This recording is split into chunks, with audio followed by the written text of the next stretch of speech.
I was born in June of 1948 in a Liverpool hospital that still smelled of dust and disinfectant from the war. The walls were grey, the nurses tired, and my mother, a young factory worker named Elsie, held me as if she were afraid the world might take me away the moment she blinked. She said I was the most beautiful thing she had ever seen. But when the nurse came to write down my details, she hesitated. The pen hovered over the page. Then she whispered, almost apologetically, "Father's name." My mother looked out the window. "He was an American soldier," she said quietly. "I don't know where he is now." The nurse nodded, wrote something, and moved on. Later, my mother saw it, a single word scribbled in the margins. Brown.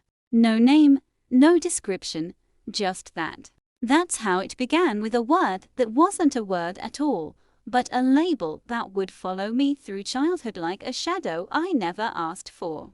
Liverpool was still rebuilding then. The war had taken so much fathers, brothers, homes and laughter. The city was full of rubble and ration lines, of people trying to pretend that normal life had returned. But in the corners of those quiet streets, you could still feel the ache of what had been lost. My mother worked long hours at a textile factory near the docks. Her hands were always rough from soap and steam, but when she held me, they were gentle. She used to hum, while ironing my clothes, some tune she'd learned from the Americans who once came to the factory to dance. I didn't know who my father was. She said his name was William Bill and that he loved music. He'd brought her chocolate once, wrapped in shiny foil that she kept in a drawer for years. She told me he wanted to take her dancing when the war ended, but his ship left before the promise could mean anything. I used to imagine him standing on a deck somewhere, looking back toward England, wondering if we were all right. In those days, people didn't speak openly about children like me. Some called us war babies, others, more cruelly, whispered brown babies. It wasn't meant kindly. It was a label that carried the weight of shame and different, something to be explained, excused, or ignored. When my mother took me to the market, women would sometimes glance at me, then at her, and whisper behind their hands. Once, an older man asked if she was my nanny. She didn't answer, just kept walking, her chin high, her arm tight around me. She was proud, but the world made it hard to be. When I was old enough to start school, the whispers followed. Some children asked if my skin would wash off, others simply stared. I remember once sitting alone on the playground, tracing circles in the dirt with a stick, wishing I could fade into the same color as everyone else. But my mother never let me think I was less. "You're special," she'd say. "You were born between two worlds. That means you belong to both." At the time, I didn't understand what she meant. I just knew that when she said it, it sounded like truth. As I grew older, I began to notice how many others there were like me, children who looked a little different, who came from stories that weren't always told. Some had American fathers who sent letters that stopped coming.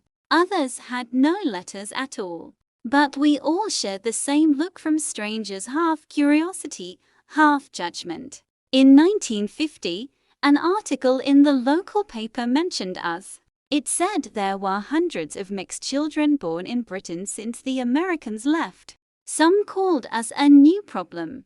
My mother tore the page from the newspaper before I could read it, but I caught the headline. That night, I asked her, "Am I a problem?" She set down her sewing and said softly, "No, love, you're a reminder." That's what frightens people. I grew up between identities, too dark for one world, too light for another, and too tired to explain myself to either.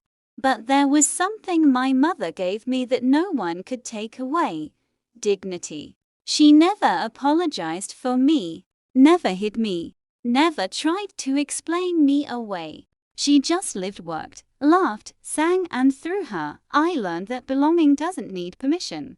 Still, some nights, when I heard ships on the Mersey River, their horns echoing in the dark, I would wonder if my father ever came back to England, if he ever thought about the daughter he'd never met. Maybe he did. Or maybe he was one of those faces in the old photographs, young men smiling beside aircraft, their futures already fading into the fog of war. Either way, I learned to live with the space he left. It was always there, like a quiet note in a song that only I could hear. By the time I turned 8, people had stopped staring quite as much. The city had changed, new music on the radio, brighter clothes, hope in the air again. But even then, sometimes, when my mother and I passed the harbor, she'd pause, look toward the ships, and sigh. That's when I knew she still remembered, and maybe, deep down, I understood that even though I was born between two worlds, I carried both inside me. Because in post-war England, that's what so many of us were, living proof that love, however brief, had survived the war too. By the time I turned 12, Liverpool had started to sound different. The air carried more laughter, more music, the kind that drifted from the docks and danced through the narrow brick streets. Rock and roll had arrived, and with it came a feeling that maybe, just maybe, the world was finally moving forward. For most people, it was a new era. For me, it was still a balancing act between who I was and who the world thought I should be. At school, I had friends. Now, though, the road to that wasn't easy. Children grow, but so do the questions. Where are you from, really? Do you speak another language? Does your dad still live in America? Sometimes I'd make up stories just to quiet them. I'd say he was a pilot, or a musician, or someone important. But every time, when I went home and saw my mother's face, I felt guilty. She never told me to stop, but she didn't have to. The truth was always quieter and harder to hold. My mother still worked at the textile mill. Her hair had more gray now, and the lines around her mouth deepened when she smiled. On Sundays, we went to church not because we were devout, but because it was one of the few places where people still looked at you with warmth instead of suspicion. The pastor always greeted us kindly, though a few parishioners kept their distance. After the service, while the adults chatted, the children played outside in the churchyard. I used to sit beneath the old elm tree, watching others run, my hands dusted with chalk from writing my name on the stone wall. It wasn't until I was 14 that I truly understood what the label brown baby meant. One afternoon, I came home from school and found my mother sitting at the kitchen table, staring at an open newspaper. Her lips were tight, her eyes distant. "What is it, Mum?" I asked. She slid the paper toward me. The headline read, "Government report calls for support of mixed-race children, thousands without proper homes." My stomach twisted. I read the lines again and again, trying to understand. The article spoke about children like me, thousands across Britain, born after the war to English mothers and American fathers, most of whom had returned home.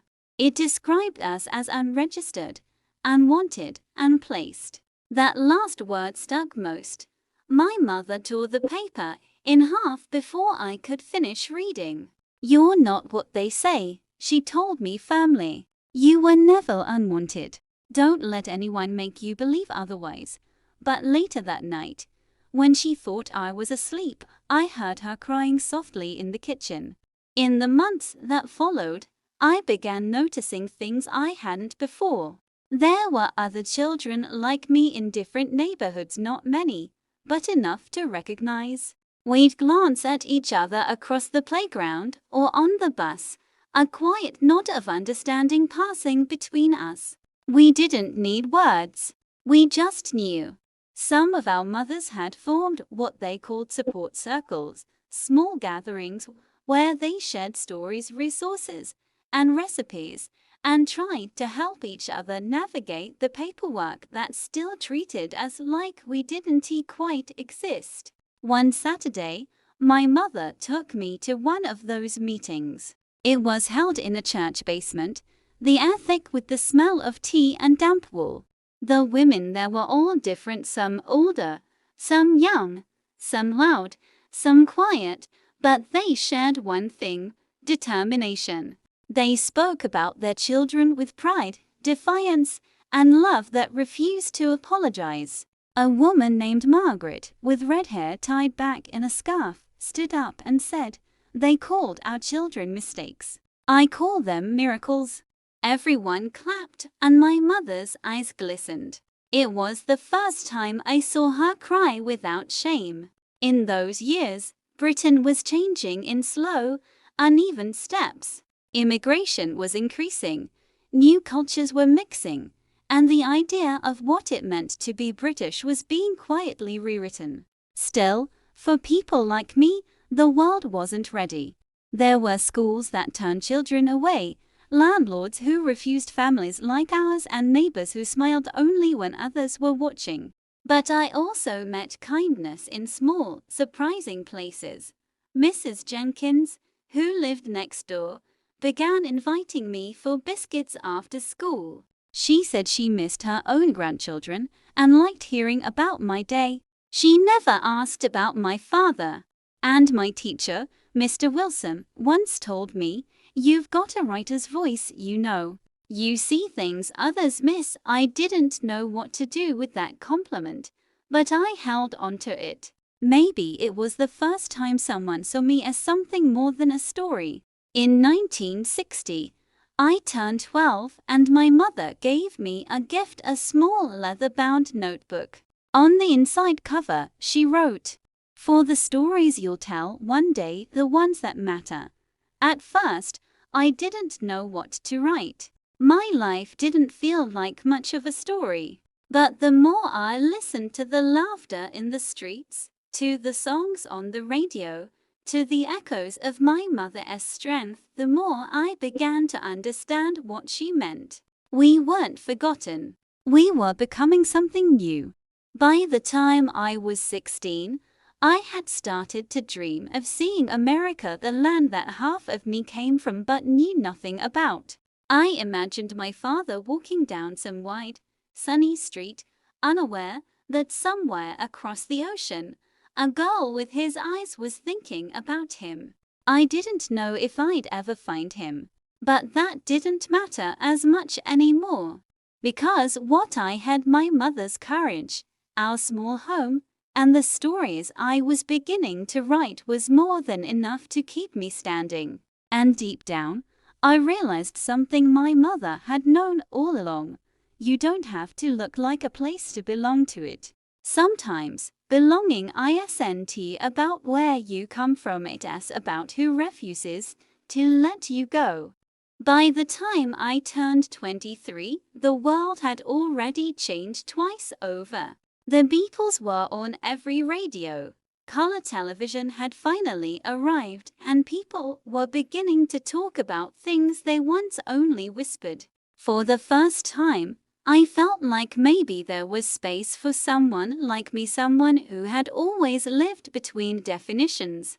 I'd become a teacher, like I'd once dreamed, working in a small Liverpool school filled with the laughter of children who didn't care about the color of my skin. But even then, sometimes, when I passed the harbor and saw ships heading west, something in me stirred. America. The word itself felt like an unfinished sentence, something I'd been born into, but never allowed to complete. It was around that time I began saving for a ticket. Not to move there, I didn't want to start over, but to see. To stand where my father once stood. To fill in the silence of my own story. My mother tried to hide her worry when I told her. She smiled and said, "If it's something you need to do, love, then do it. Just remember you already belong somewhere." I arrived in New York on a hot August morning in 1971. Everything was louder, brighter, faster. The skyline rose like something out of a dream, impossibly tall, impossibly alive. But what struck me most wasn't the buildings.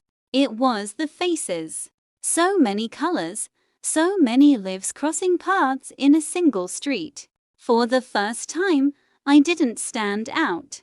I blended in. And that feeling, that quiet and familiar comfort nearly brought me to tears. I spent the first week in Harlem, staying with a British friend from university who'd moved there years before. She took me to jazz clubs, markets, diners that never closed. Everywhere I went, I searched not for him exactly, but for traces of him. His name was William Carter. He'd been stationed in England in 1944, part of a logistics unit. That was all my mother had ever known. I wrote to old veterans associations, checked local records, even visited a church that kept wartime rosters. Sometimes I wondered if I was chasing a ghost.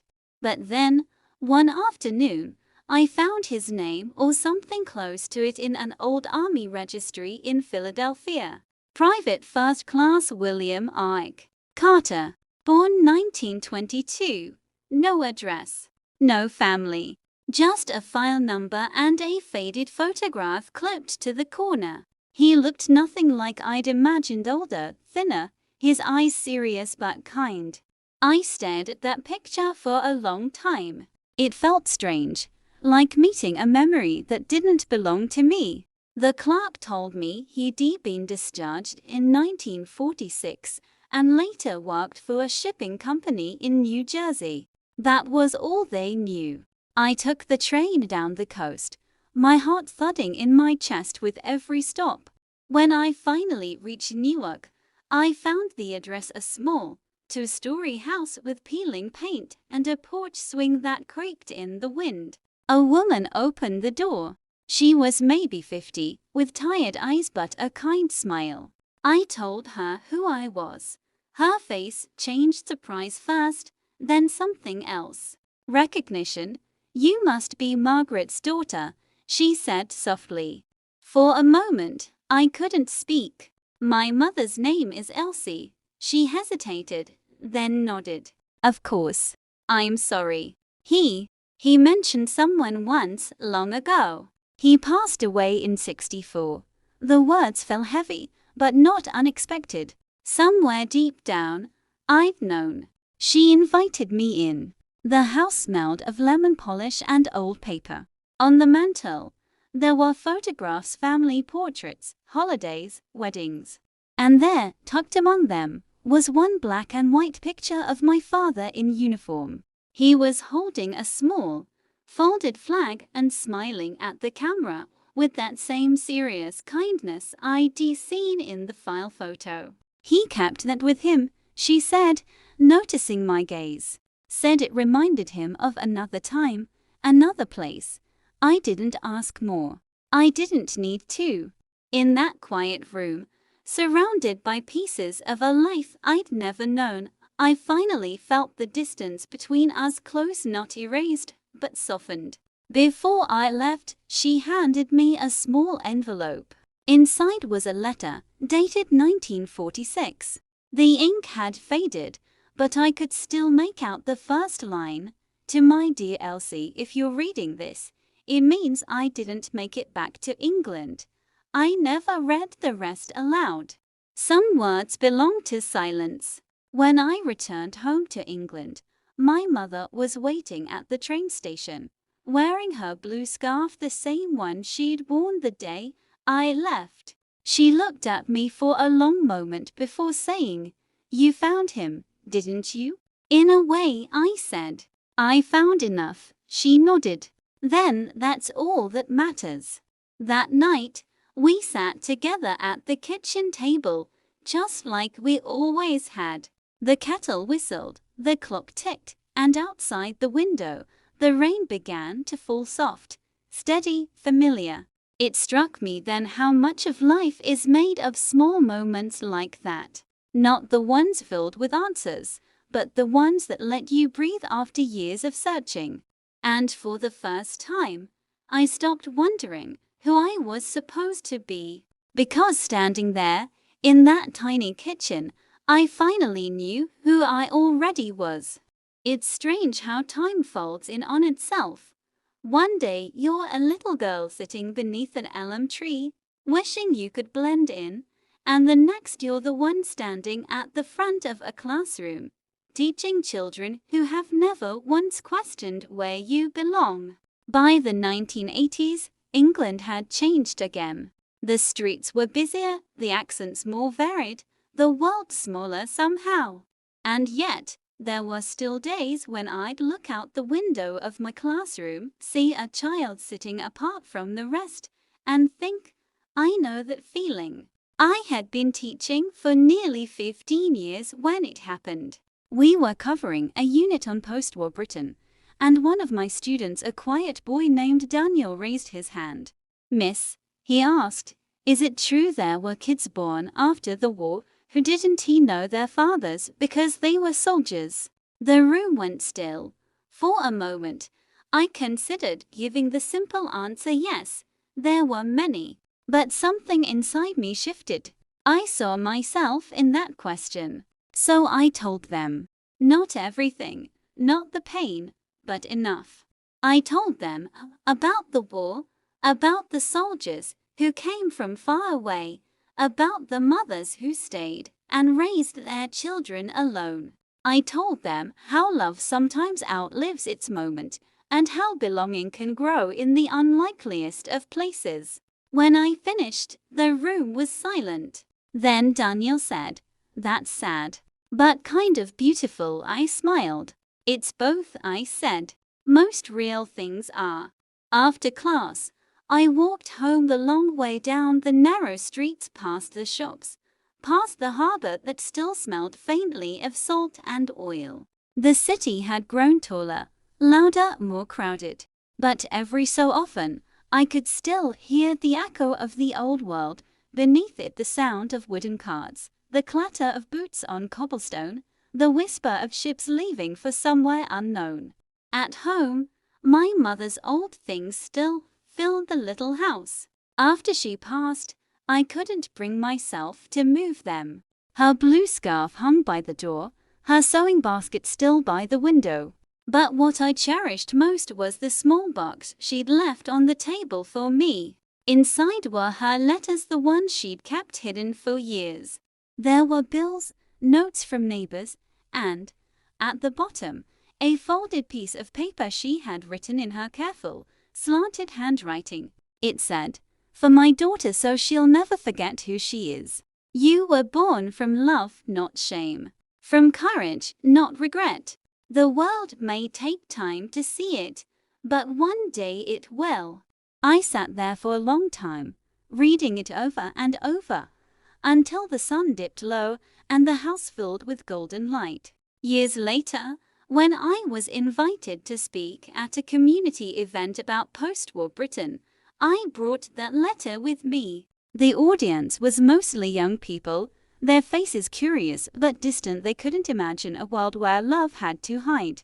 I told them about the mothers who never stopped fighting, the children who grew up between worlds, and the quiet acts of strength that changed the way a nation saw itself. I told them that history isn't just made by the powerful, sometimes it's made in small kitchens, by women with flour on their hands and faith in their hearts. When I finished, an older man came up to me and said, my mother was one of those women. I never thought anyone remembered them. I took his hand and said, we do now. In the years that followed, I kept teaching, kept writing, kept telling stories, not just mine, but the stories of others who once lived in the in-between. I never married. Not because I didn't want to, but because I'd already spent my life loving my mother, my students, the small places that taught me what home really means. Sometimes, late at night, I still hear the sound of ships on the river, the same echo that haunted my childhood. But now it doesn't make me sad. It reminds me that somewhere, across the ocean, part of me found peace. And another part stayed right here, grounded in the soil that raised me. I'm older now. My hands tremble when I write, but I still keep the gold leather notebook my mother gave me when I was 12. The pages are nearly full. The last line I wrote reads, "We were never lost. The world just needed time to find us," and maybe that's what our story truly was, not one of tragedy, but of endurance. Of mothers who refused to be erased. Of children who learned that their place in the world didn't need permission. Because in the end, we didn't just belong to two worlds. We helped build the bridge between them. If this story touched something deep inside you, a memory, a feeling, or a face you still remember, take a moment before you go. The world moves fast, but stories like this remind us of what truly lasts: courage, love, and the quiet strength of those who came before us. Many of them never sought attention. They simply lived, endured, and left pieces of themselves behind in letters, in recipes, in the people they raised. And maybe, in telling their stories, we help them live a little longer. If you felt something today, leave a comment below. Tell us about someone from your family's past, someone who shaped you without ever asking for thanks. And don't forget to like and subscribe, not for the numbers, but so that more people can hear stories that deserve to be remembered. Because history isn't only what we read in books. Sometimes, it's what still echoes quietly inside us.